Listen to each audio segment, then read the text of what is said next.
Some of the new arrivals. How about the 1963 Mercury Comet Convertible? Now, this is an affordable classic. It's a convertible, checks all the right boxes. It's got it's a white over red. It's a nice color combination. Very original example. It's got the inline six, which is okay. Plenty of power for that car. Sure. It's not like you feel like, oh God, this thing is 200 power. It's not at all. And of course, the styling was pretty cool. And they were plain looking, sort of like we talked about last week, like the Novas and the what were the other Falcons. The Falcons. Just they were kind of boxy looking in a cool way. Yeah. The El Caminos back in the day were as well too. So, and then of course its twin, the '63 Ford Falcon Futura Convertible, brick red over black, sporty drop top driver. It is 260 cubic inch 2-barrel V8 and a 4-speed top loader manual. It's got good bones, as it's said in the description. I don't know where that came from. And then this thing, the next one. Oh, yeah. The 2024, I guess it's a 2024. It doesn't have not really That's right. a make or model. I think it was built in 23 or 24. It's a 2024 custom rock crawler. Yes. This thing looks like it could climb over our building without even taking a breath. You know, we have a little of everything here at Classic Auto Mall. This is a really unusual vehicle. I don't think we've ever had a rock crawler. No, I don't believe we have. I don't know how many we'll have in the future. But green metallic over black and orange, full custom build. I mean, this thing is, every part of it is a brand new part. That didn't came off there. That's right. I'm going to have to go to the YouTube channel to see what this thing looks like. Didn't come off of, no parts probably came off a manufactured vehicle, right? This is all just parts and extras. Custom built. 350 cubic inch Ramjet V8, 12K remote worn winch, front and rear steering, pull down winches, Rockwell axles.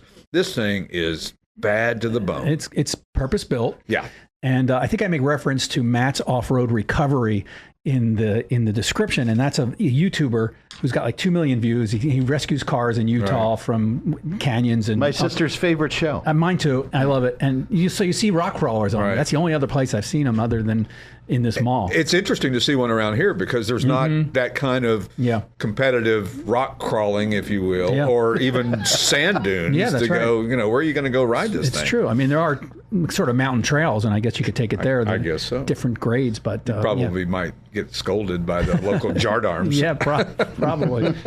Other new arrival this week, 1966 Buick Skylark GS hardtop, silver mist and regal black over black. This is one cool car.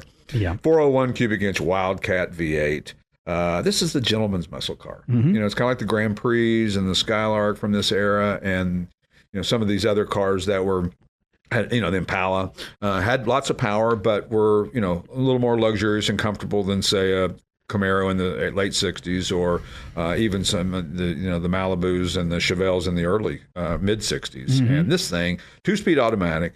And it's got power brakes, which is nice. It's a bonus. It's a real bonus. This is a what I call a lottery car. That if I won the lottery, this one would be in it. I just love these old square body Buicks, and they're great drivers. Good drivers, beautiful car. Pontiacs and Buicks, for some reason to me, drove about as good as any car, including Cadillacs or Lincolns. Actually, better than Lincolns without question. Cadillacs were pretty close, and the three there that they just drove nice. They were just.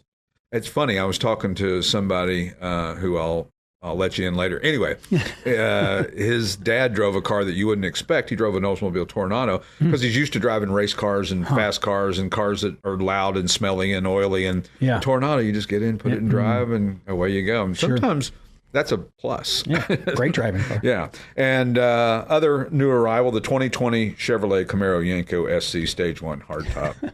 God, this thing is nuts. Rally green metallic over medium ash gray, one of 25 build, 11,000 actual miles, 1,000 horsepower. Iconic Yenko style, near showroom fresh. And Yenko goes back into the late 20s. They had a Durant dealership, which became Chevrolet back in the day. And then, of course, they were the ones who figured out the loophole on how to order cars from Chevrolet and General Motors and check a box and get a bigger engine that they were not supposed to be able to get, because there was a edict that came down from corporate that said you can't put a 427 in a Generation 1 Camaro. And he figured a way around that with the central office production order where you check the right boxes, and the guy on the factory floor just went, well, that doesn't seem right, but it's supposed to be the 427, so let's just stuff her in there, and away we go. That's right. Build sheet says it. So. Build sheet says it, so it must be so. And, of course, the Yenkos went on to become the most coveted Camaros out there and regularly bring $200,000, $300,000, $400,000. Oh, easily. When they're an equal counterpart might bring $50,000 because of that. Great cars and what an iconic thing. And of course they were in Bentleyville in Pennsylvania. Right here in Pennsylvania. Right here. Yep. There's a lot of car stuff that happened. It is. The building's still there apparently. I don't know. I think it's an art museum now, but the Yenko dealership is still there. And 1,000 horsepower in a car. Oh yeah, the thing's a beast. And people, we talked about last week, the new ZR1's got 1,000 horsepower, and the new Lamborghini's got 1,000 horsepower. Right. The new Lamborghini is $980,000. This Yenko Camaro, but the same horsepower, a little bit less. Yes, considerably less. And now the one that is coveted by everyone here to be their daily driver is the 2010 Porsche Panamera S.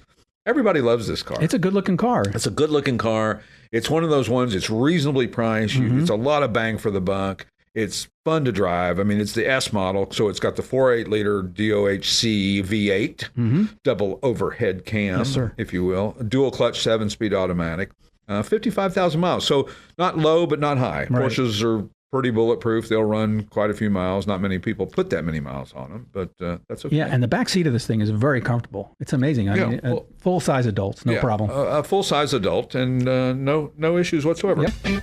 You've been listening to the Classic Auto Mall Show with your host, Stuart Howden.